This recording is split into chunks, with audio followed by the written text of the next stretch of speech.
Welcome back, everyone, to Common Sense Choices, and I'm Linda Toupin. If this is your very first episode, pull up a chair and enjoy the conversation, and be sure to tell me in the comment section that this is your very first time, because I want to personally welcome you.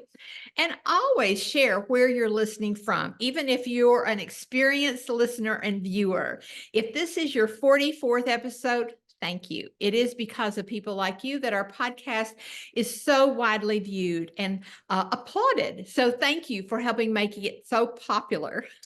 Now, you can support the podcast by commenting, liking, and sharing. You know how the internet is. It's all about algorithms, and you want Facebook and Instagram and all of these platforms to know that you like it. And so it's like voting. So when you like and comment, you are voting. So please be sure to do that, and feel free to share it with your friends or groups that you're responsible for. Now, our podcast is built on my mantra that built my business prior to my podcasting days. And you'll see it over there behind my shoulder on a 7-foot piece of art. So most of you know it. So go ahead and let's say it together. I am where I am by the choices I have made, or I have allowed others to make for me. Now, if I've just met you, I've just slapped you, and I didn't mean to. I hope you like me. I am where I am by the choices I've made, or I've allowed others to make for me. So it's really all about, every episode is about a personal responsibility. If we want a different life, a more abundant life in any arena, it all comes down to the choices that we're making. God calls that free will. And so we were given that. And so did you know that you make I think it's 43,000 choices a day? No wonder you're tired when you go to bed. God also gave us 168 hours. After you work 40, you have 128 hours left. After you sleep 8 hours a night, you still have 72 hours left. So thank you for giving me a few moments of that time. Your time is a valuable resource when you're changing your life or living your life. And so I thank you, and I appreciate that. Now, one of the things that I want you to do is I want you to head on over to where my podcast lives. Its home is at Linda Toupin. That will come up on the screen for you. www.lindatoupin.com. That's T as in Thomas, O-U, P as in Peter, I-N. I've only said that like 50 million times in my entire life.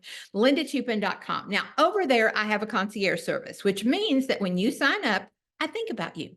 I don't know about you. I like it when people take care of me.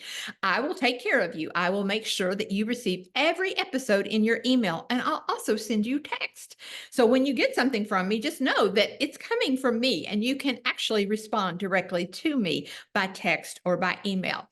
Now, if you're on your phone, the sign up button on lindatoupin.com is over in the left-hand side. If you're on a device such as a tablet, a computer, a laptop, it's over on the right-hand side. So be sure and sign up. Now, it's a high security system. It's going to send you an email that says, "Are you sure?" And you have to find that email and click confirm. I'm sure you're familiar with these systems these days. Now, if you don't see the email, check your junk, check your spam. If you're a Gmail user, check your promotions tab, because some people have said, "Linda, I signed up, but I don't get them."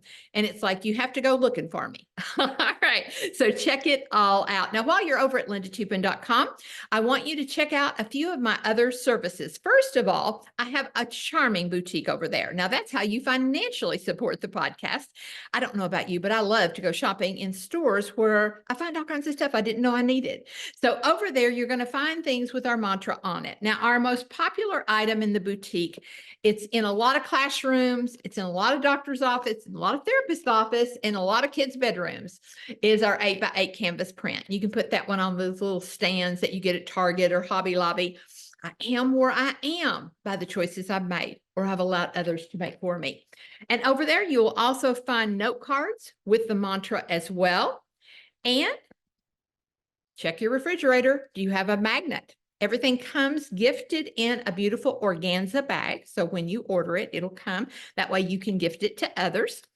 In our spring line, we have a darling cosmetic bag with choices in the bottom corner. And we have our very famous no-show socks.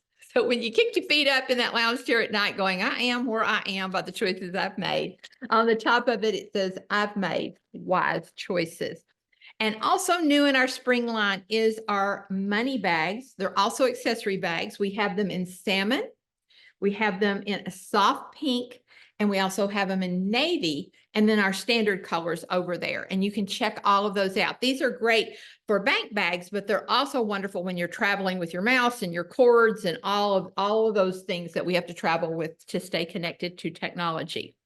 Now, if you remember back last year, we did this whole series on cooking.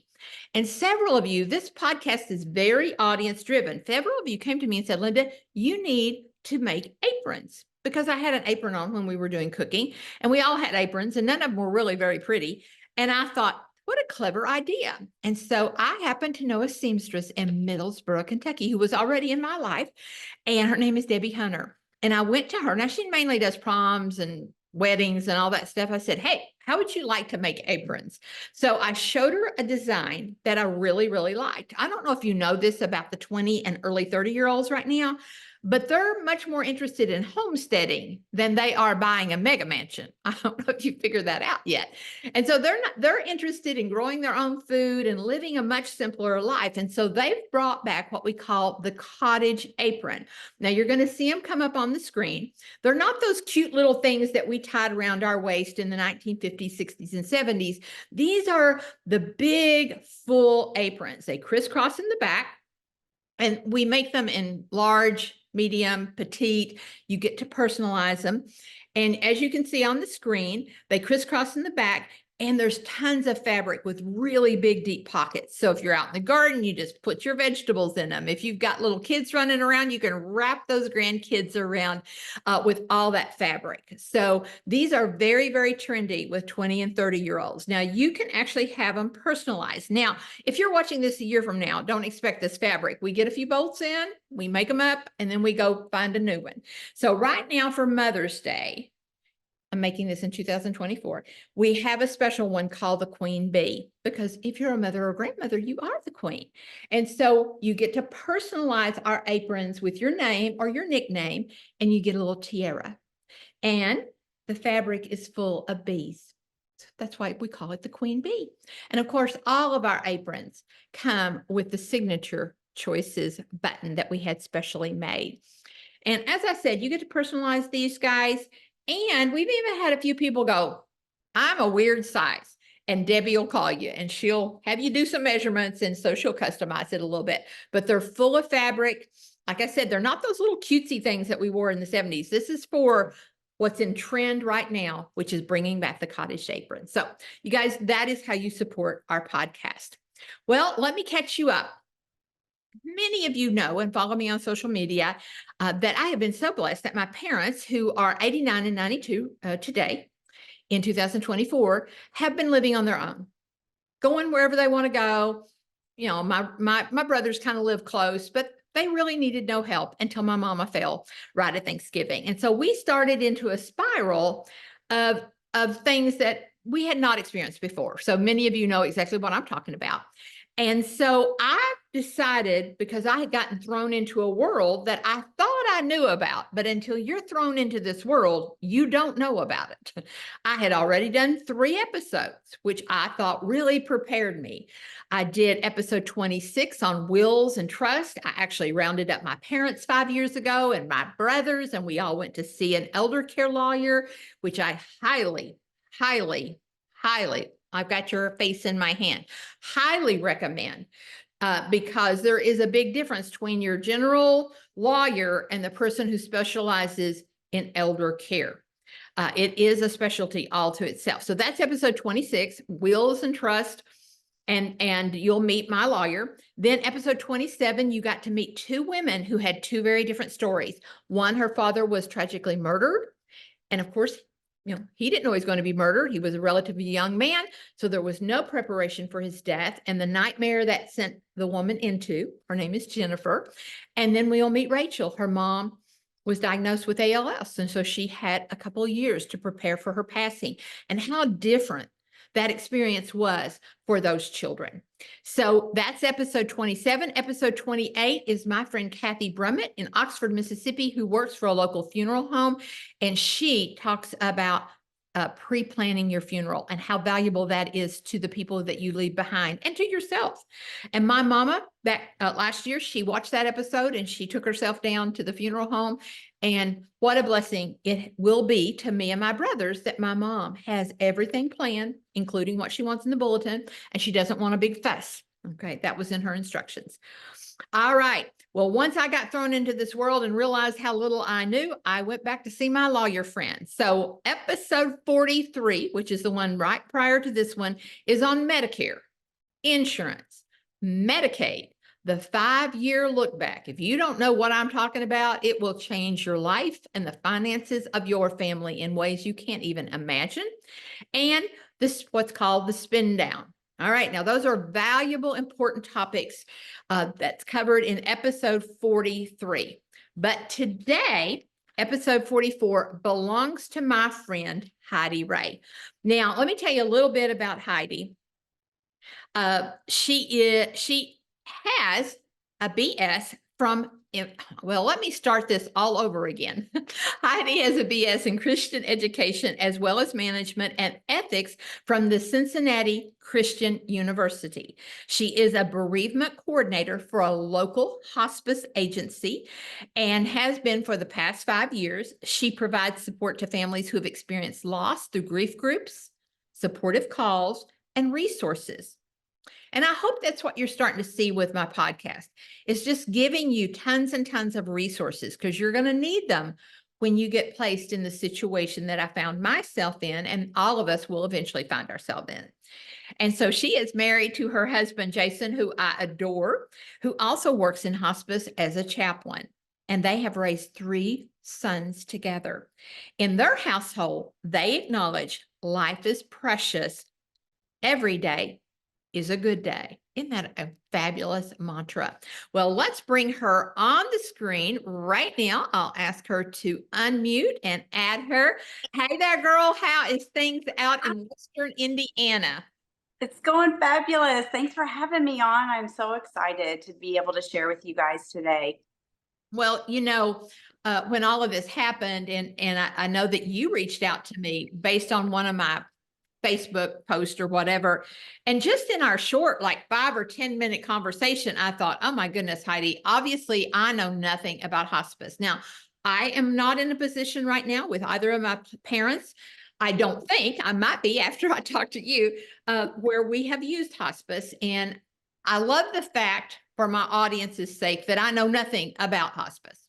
So I'm going to ask you the dumbest questions. Other than, and here's what I know about hospice. I know that every single person, and I know tens of thousands of people, I know every single person, and I say this sincerely, that I've ever spoken to who used hospice had glowing things to say about their experience with hospice. And I have to attribute it, and then you can correct me if I'm wrong. I have to attribute that to the fact you kind of have to be called to do what you're doing. You can't just like, I'm going to apply to work as a hospice worker. Like you have to like really want to do that. Yeah, yeah, absolutely. I feel it definitely is a calling. And when I talk, to any of our bereaved, they always reference, you guys are angels. I mean, they always call us angels. And it makes me feel so good that we could be there in the most vulnerable time of their life and be, a service to them. And I always say we look at it like you're our family, So yeah, absolutely. You're right about that. So I know your background kind of prepared you for that. Right. When you were going through college, is that kind of what you had in mind? Not really. I mean, like you said, I never really thought ever I would be involved in hospice. Okay. It kind of came through me kind of organically. My husband started working at our local hospice agency, and about a year before I came on board, and he really just encouraged me. You really need to check this out. And then when an opening came, I decided to apply for it. And we have a ministry background. So, my husband's been in ministry for, oh my gosh, over like 25 years. So, we've definitely been through death and loss in the church, but it looks a lot different when it's every day that you're surrounded by that. And so yeah, I didn't go to school to think that I would ever be involved. with death, loss, and dying, you know. And So before you used before you became involved with hospice, had you used their services? I had not. Well, my grandmother did. You know, I knew about it because of my grandmother, but I lived out of state, so I didn't actually get to see it hands on. But I just heard through our family, so I knew a little bit about it. And of course, being in ministry, you know, congregation members that are older. You know, I have been, what I want to say, exposed to it, but I didn't really know it about it. Right. Well, it's Mhm. kind of like everything that's been thrown in my lap in the past 6 months. I knew about it, Yeah, but you don't know about it until it's in your lap. yeah, absolutely, yeah. Well, that's for sure. Okay, so we're going to go from like kindergarten level. What Okay. is hospice? Okay. Well, you know, hospice is designed to give you dignity and choices at the end of life care. I love to think that, you know, if you are the patient, we like for them to be call the shots, to be in charge. It's just providing comfort care at the end of life and dignity. So think about it as having, I don't know, helpers, you know, there for you. And so that's what really hospice is. It is end of life. It doesn't mean that you're going to pass away tomorrow or the next week. But there is an interesting statistic that people that elect to have hospice, their loved ones live 29 days longer than what they would had they not elected hospice due to the comfort. Wow, that is incredible statistic. So Mhm, those who elect to have hospice care live on an average of mhm. 29 days longer. And why Correct. do you think that is? It's because I really believe you have eyes on that patient. You have more than just the nurse. You're going to have all of the disciplines. We call them disciplines that are, you know, laying eyes on that patient, on your loved one, and so they're very trained in seeing, you know, any change of condition that might be happening. There's support for the family, but really they're getting that patient one on one. It's like intensified care, you know. And so you have a nurse that is going to see you on a regular basis. And so they're able to kind of manage your symptoms in a way that maybe they're not being managed previous to hospice. So because of that, some people get better and we call it revocate. They do leave hospice because they get better because their Well, pains may. that's a good question. Like Mhm. when do you call hospice in? Like Okay. I think you mentioned to me prior to the podcast about what people do and never say about hospice. Oh, yeah, yeah. So we were chatting a little earlier, and I said, you know, out of the thousands, I mean, thousands of bereaved that I have, when I make phone calls to them, supportive phone calls, I've never heard one person ever say, I wish we would have waited later to get hospice. Right. That's powerful. They always say, "I wish we would have got you sooner had we known." And I think what it is honestly, doctors are wonderful for a certain season in our life, right? And then doctors are there to help us cure something. And so, a lot of times, it's just the education of what is hospice and working even with education with our hospitals and our doctors and knowing when is time for a patient because that's a sensitive subject if you're, you know, a physician. And so I think sometimes, and for family members, you don't you can elect to have hospice and you may actually have to bring it up to your physician. That's something that, you know, we have noticed. Sometimes doctors don't want to, you know, they don't want to mention it because they feel like maybe that what is it, giving up hope or something Well, like I that. was going to say that would probably to them, it's like, okay, you're done with me. I can't help you anymore. Yeah. Thing. So how do you even know, I Mhm. guess, when is the right time Yeah, for when it's hospice the to right time. be involved? Right.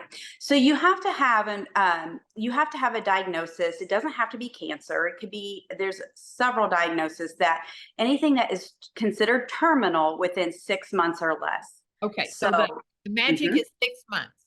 yep. And Okay. terminal illness within have the disease run its natural course 6 months or less. That would be the diagnosis. So If you don't have a disease and you're Mhm. just very elderly, very frail, how does that work? You know, that's interesting. It depends if the person is used to going to the doctor. Sometimes we get people that really need our services and we don't have, any information on them for years. And so those people are a lot harder. You'd have to get, you basically going to have an order from a physician, or as hospice, we will come in and do where the nurse will come in and see if you qualify based on it could be any element or condition that's considered, if especially if you don't know you're terminal. I see what you're saying. Could be kind of tricky. No, I don't have cancer. I don't have something that I kind of know in 6 months Mhm. it's going to kill me, because people Right. have to just die of old age. Yeah, right. Exactly. Yeah. Some people never get hospice. Correct. So okay, I know these are elementary questions, but they're actually the questions I don't have the answer to. So does hospice only come when you're in the hospital or in a nursing home, or do they come when you are still at home? Oh, this is a really good question. I'm glad you asked it. Okay. So this is something I learned as well. Hospice goes to wherever you are. So hospice is not necessarily a building. We've had people that are literally living in campers, hotels, live in hotels. We've had homeless people. So we have to go to the place where they are residing. So it can be in a facility. It could be actually even in a hospital. If you are considered, we call it GIP, general inpatient level of care, hospice can even come to the hospital and provide our care to you at the hospital. So when you say we will come to where you are, so do you come every day? How long do you stay? Do you come every week? What does that look like? Okay, that's going to look like different for every patient. Okay, so it's kind of customized to what everyone's going to have a plan of care that has to be followed, and all the nurses, and you're going to get aides and chaplain, you're going to get a social worker, you're going to get services for volunteer and even bereavement, and that's what I do.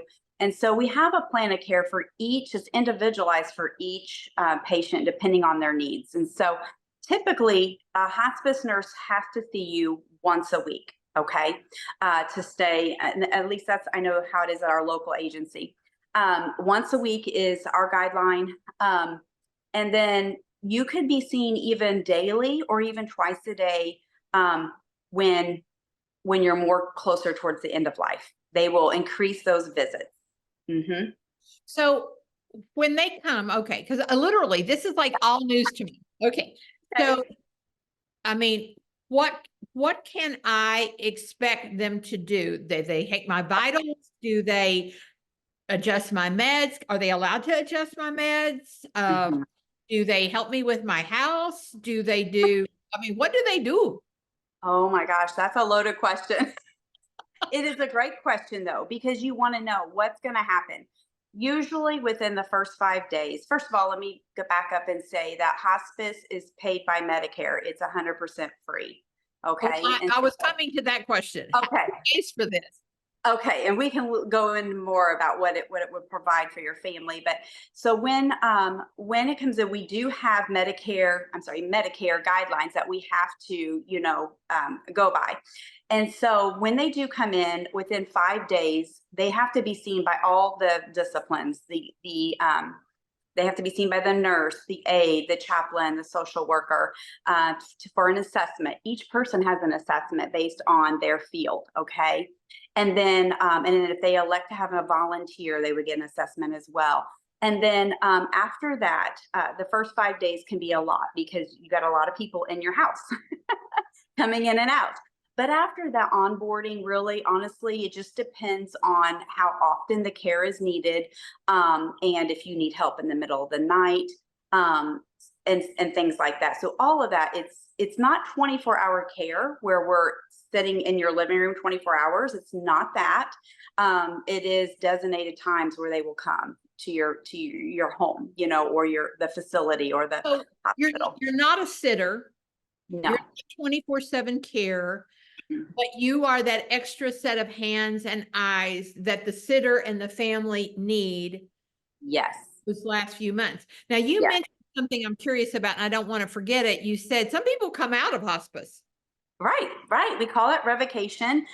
They get better, or they may revocate to seek aggressive treatment, which is totally fine. Some people feel like once you elect hospice, that you can no longer decide, what if I want to change my mind and I want to seek aggressive treatment? Then you can. You would have to come off services to do that. So maybe that's like getting a chemo treatment or getting treatment that would prolong life, any treatment that would prolong life. But hospice covers all the medication, you guys. This is just incredible, related to the diagnosis. Okay, so whatever diagnosis that hospice is using to admit you, all the medication is covered at 100%. All of your supplies, your hospital bed, a nightstand, anything, the breathing oxygen machine. All of that is provided by hospice, briefs, pads for the patients to lay on. All of that is provided. It's fascinating. Mhm. That is fascinating. Now you mentioned the meds. So Yeah. are you all qualified? The person, your discipline, the person who is the nurse, I suppose. Can they change the medicine? Do they change the medicine? Do they become the doctor? I guess is what I'm asking. Oh, okay. Okay. So there is a doctor that's assigned for each patient. Now, you can elect to keep your doctor. That's one of those things that people don't realize, is that you can keep your doctor as the attending doctor. That's what we call it. Or you can choose to take our medical doctor that we have on staff. And so I meet every week. I'm meeting with our doctor and a meeting, and we go over all of our patients' care. The nurses are bringing all of the information to the doctor, and any med changes that need to be made has to go through a doctor. And those can be made, even if it needs to be made previous to the weekly meeting, then the doctor's available to make those med changes. And they're also working with whoever they need to work with to make sure that the patient is comfortable and gets what they need. Okay, so let's talk about that. So is this comfort care? Is this what when people say comfort care, are we talking about we're maybe getting, this isn't just an example, morphine, like if I am in pain. So can we go down that at all? Go down that a little bit. I'm not a nurse, registered nurse. Just Okay, all right. So it's a little out of my scope, but morphine is considered a comfort care medication, which our nurses are obviously trained at end of life to know how much and how often, depending on, especially someone that's non-responsive, nonverbal. They have to watch body cues on their body, or when they're restless or things like that. So yes, morphine would be considered one of the comfort meds. And also, you guys, another thing is, just because you come on hospice doesn't mean all your medicine gets discontinued. Okay, that's not necessarily true. They will trend that way towards the end of life. There's things, but that all again will be ran through the family, and making sure the family, really the patient, and if the patient's unable to answer, if the family is comfortable with that. Which brings us to power of attorney. Is that all those decisions need to be made before hospice comes in? Is there's a power of attorney? And Yeah, if we not, they're all of that. good question. If they're not made before, then they're made during the sign-on. And so when you sign on those things, they'll try to get the power of attorney papers and all those things in place. And even the funeral home, things like that. You don't have to have a DNR. Those are called post forms, do not resuscitate. That's something that a lot of people feel like, well, I don't want to join hospice or sign up for hospice because I want to be a full code status. And you can do that. But honestly, towards the end of life, that's something that, your nurses will work with you and your family on. So that's something good to know. Like, all those forms don't have to be necessarily completed in the beginning, but the power of attorney is very important. Yes. Mm-hmm. Yeah, I mean, it's important right now, and we're not we're not even there yet. But yeah, And it's a really big deal. And it's a really big deal for my audience. Like every place I went into was so impressed because I had had an elder care lawyer and they did everything right. Okay. And they were like, oh no, now just because you got a power of attorney, you have to go here and you have to get it certified here and you have to do all this stuff. And like they would look at mine and go, wow, you have all that done. Well, I didn't know. I mean, I just picked up my papers and went away, but they had already done all the right steps. And so I again want to tell my audience, if you're looking with your parents right now in the next 10 to 15 years of their life, that's how in advance you should be working with an elder care lawyer. I cannot stress this to y'all enough because there is a world you don't know exists. And if you make mistakes, it will cost everybody dearly. So anyway, that's my little soapbox that I'm on here today.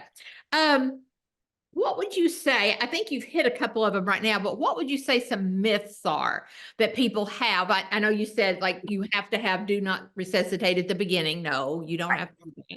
Right. A lot of people, I think that's a common myth that people have. I think it's also a common myth that you have to, that you will not have your same physician. So that's not true. You know, you can elect to have your physician. I think that brings a lot of comfort to people to know that. Gosh, I think also people think that hospice care is, I think just the stigma that comes with it as well, thinking, okay, that I'm giving up hope. That's a big one.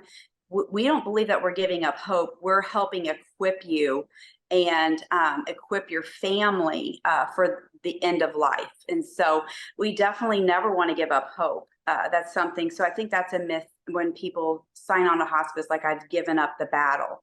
And I just don't feel like that's the way we approach it at all. That hospice is not covered by insurance. You know, that's something that's a myth. That people can only receive hospice for a limited amount of time. You do have to requalify ever so. I mean, there's a time period that Medicare has that you have to requalify and show a decline. But we've had people on from, you know, less than 24 hours, you know, all the way up to a couple of years, like 3 or 4 years. So we, That's yeah, fascinating. it is. And so you get very attached to those people when you're taking care of them. But yes, absolutely. So I think one of the myths is that that you can't have hospice for a long period of time. I also think to know that all hospices are not the same. Kind of do your homework. It does change according to state. I will let you know that county to county it should be about the same, but state to state, your hospice guidelines might change. So you just have to know whatever state you're in, kind of know what those are. Look up and see if your hospice is, you know, has a rating or 4 or 5-star rating. You know, they all provide the basic, which is a medical director, a nurse, an aide, the chaplain, the social worker, volunteer, and bereavement. That's all, you know, standard. Some hospices will have a dietitian's, pet therapy. They will have, oh my goodness, so many services. Let me think here. A music therapy. I mean, all sorts of things that you can imagine. Dog therapy. We have a very big dog therapy program. So, you know, got to kind of look and see what the hospice has for the patient, you know, the different things that they offer. So would they just Google hospice in their town or their geographic location and then start looking at the ratings? Is that Yes, what you would do? yes, I would. And another thing is like veteran care. If you have a veteran, you know, there's also a veteran rating. If you do really well with, you have certain veteran programs for your patients. We have like a vet to vet volunteer that will go visit.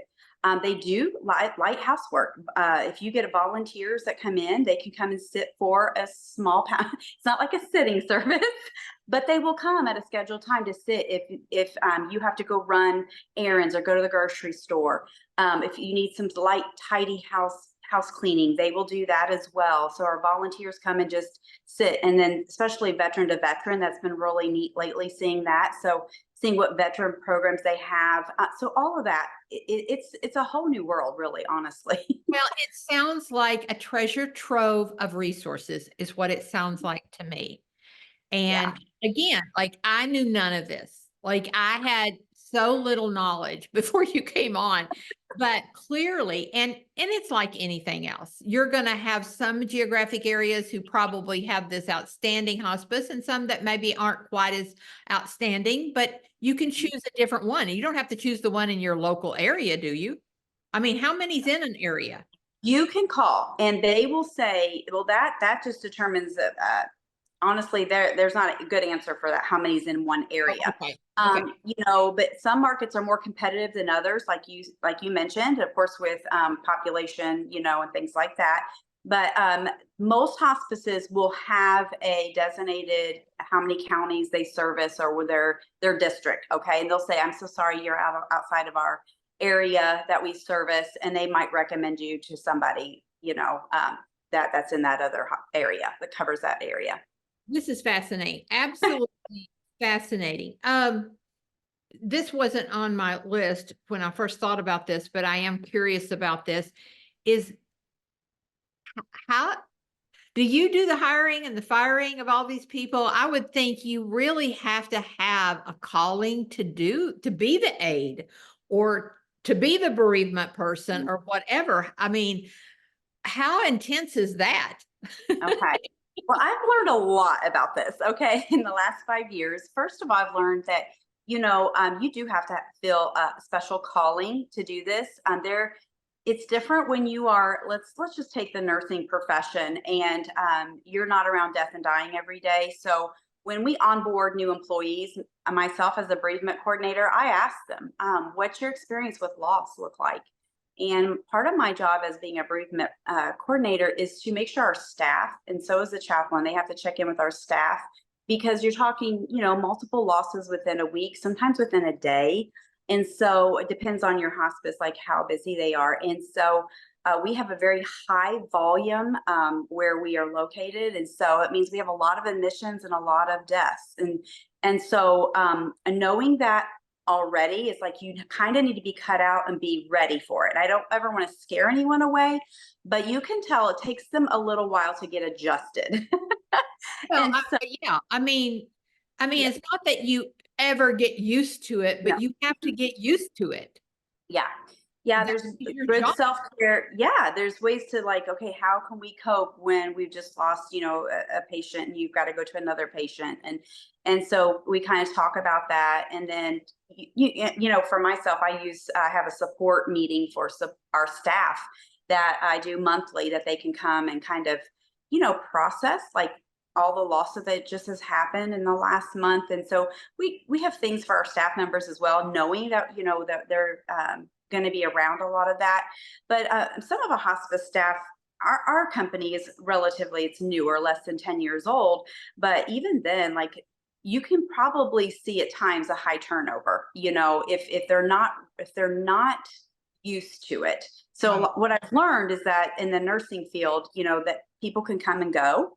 But honestly, I feel like our core team is so strong and, you know, we just have, every hospice has their own DNA, you Right. know, Right. you really do. And so ours is more like family oriented, checking in with each other. Hey, I know that was your favorite patient. You know, how are you dealing with that? But we are definitely aware, like when we hire, that it could be a learning curve, I would say. Interesting. That's very interesting. I know that's a little bit off the topic, but I Yeah. find it fascinating. Hey, one last question it's come to my mind also is once is hospice typically there when the person passes? Ooh, okay. Well, that can look different, just depending on the environment. They could be or they may not be. Sometimes they're not at bedside. Sometimes they are. So I wouldn't What say, percentage would you say? mm, gosh, I really don't know. Honestly, that's hard because I think every hospice has different patient numbers and staff to patient ratios, you know. So that's a really good question. Like I'm struggling answering that one, but I will say that, you know, they always come to we call it the death visit. So if let's say the loved one passes away, they call hospice first. Okay, that Okay. was going to be my question. What does Okay. that look like? What Yeah. what are those steps once the Okay. patient passes? Okay. So hospice manages the patient even if they're in the facility.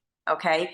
They work with the facility, but they are managing that patient at home. Same thing. They manage the patient. If a patient passes, they are to call hospice for anything. And then hospice responds, and they take care of calling the funeral home.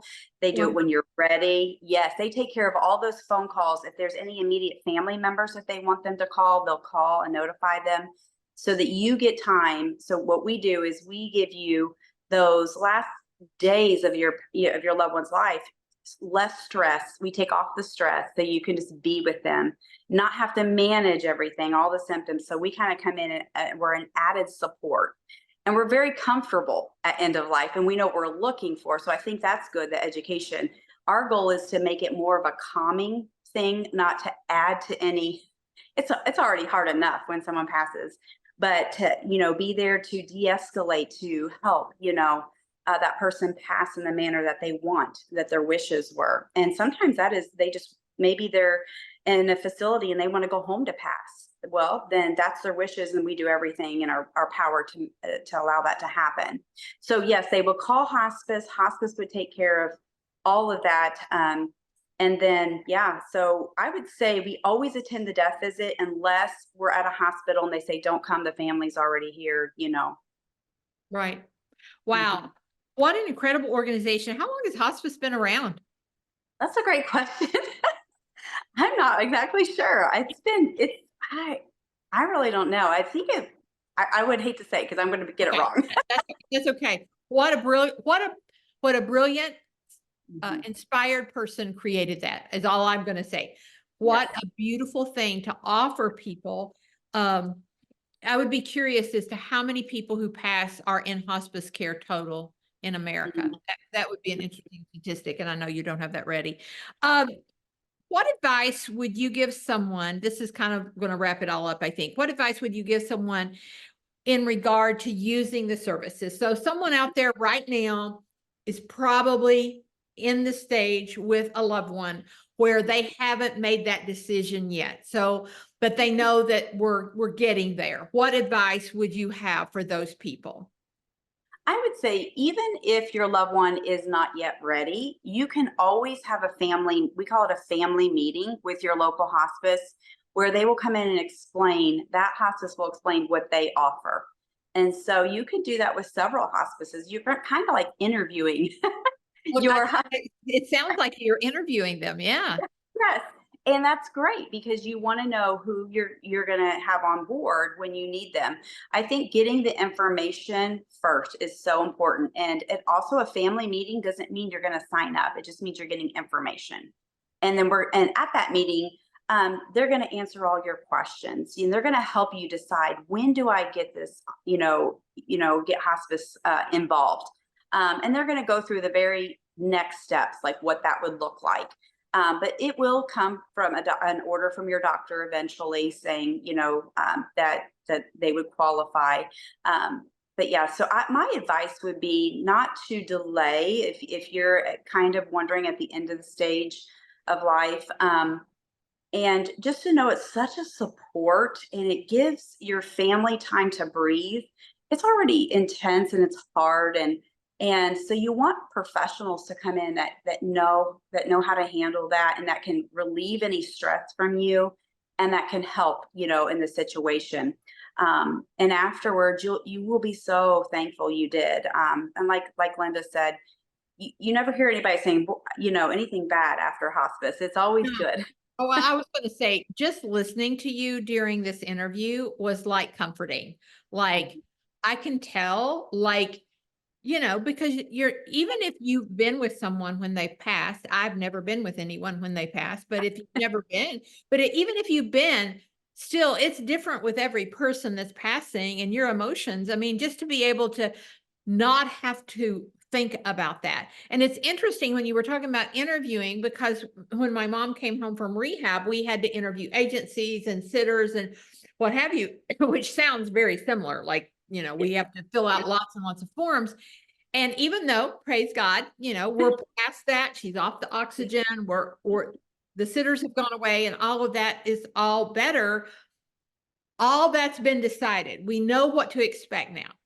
If we go back to it, we have lists and phone numbers, and we know what we need in the house and what we have to have. And, you know, I think also it's all about that person's needs. You know, it's so important, at least to my family. So I have to believe it's important to every family Yeah. that person gets what they want, Yes. what is comfortable for me, but what they want. And, you know, my parents want to be in their house. And so we are moving heaven and, you know, Mhm. heaven, make sure that that's where they stay as long as humanly possible. And I think that's the best gift that you give a person you love is their wishes.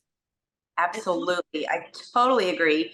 You know, going for full circle here, when you think of when you're, you know, expecting a child and you're in labor, you know, I remember having a birth plan, if you will. Like, what is your birth plan? Now, that's a plan, you guys. Things go awry.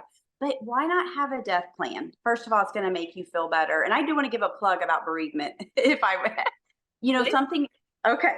So something you don't think about, even if you get hospice in the last 24 hours of someone's life, they may not get to meet all the team and get all that support, which that's one of the reasons you do want to get people on earlier, is so the team has a chance to really support that family. But afterwards, it's 13 months of bereavement follow-up and free Wow, 13 months? resources. Yes, 13 months. And so, and like for grief groups or finding resources. So my bereaved are all across the United States. And so I can help them find resources if they're struggling. And so I think a lot of people don't think about that until they're there. Like, I'm grieving, the loss has happened. And so when you have hospice, you're going to have access to somebody. And I do want to give a resource if anyone has been struggling with loss and grief. I always say that, you know, in my office, I'm comfortable with tears. Like, you know, as a society, we got to get better with loss and mourning. We really do. And so I just allow people to be comfortable if in your space, if they're sad. You can't fix grief. You cannot fix it. It's going to happen. But one of the resources I love is you can go to, oh goodness, what'syourgrief.com. And What's your grief? What's your grief? WHAT', your grief. Mm-hmm. We'll put that And up on the screen for everyone. Yes. yes. And if you go to What's Your Grief, it's going to ask you 3 questions. Are you a griever? Are you supporting a griever? Or are you a grief professional? And you can even enter grief chat rooms. You can take courses. I mean, it's a plethora of knowledge of just articles. Every week they email me grief articles and I educate our staff and send those out. So I've had a lot of bereaved that use that. It's free resource. And so it's been wonderful. And then if you have children that are struggling with loss, the Dougie Center, again, that is in the Midwest. I can't remember what state, but the Dougie Center is like the #1 resource for children in loss. Mm-hmm. Wow. I had no idea. I mean, I was just thinking once the person, your loved one has passed, then it's over, but it's not over. Mm-mm. Your Right. services continue. Wow. Well, Heidi, you've been a blessing to me personally. So I know you have been a blessing to all the people across the nation and even other countries that watch my podcast. So I can't begin to thank you enough. And I can see that you're the perfect person for this job because you're so compassionate and approachable. And I can, oh my goodness, Thank you. You have been called to this. This is for sure. Well, you guys, thank you all so much for watching episode number 44 with Heidi Rea. And please leave your questions in the comment section because Heidi and I will check this for the next few weeks and months. And if a question comes up, I will notify Heidi and make sure that question gets answered. If she doesn't have time, I will get the answer and I'll answer it back for you. And you guys be sure if you're not getting every episode emailed to you, head on over to lindatoupin.com and sign up. Thank you guys so much. And Heidi, thank you again. Thank you guys.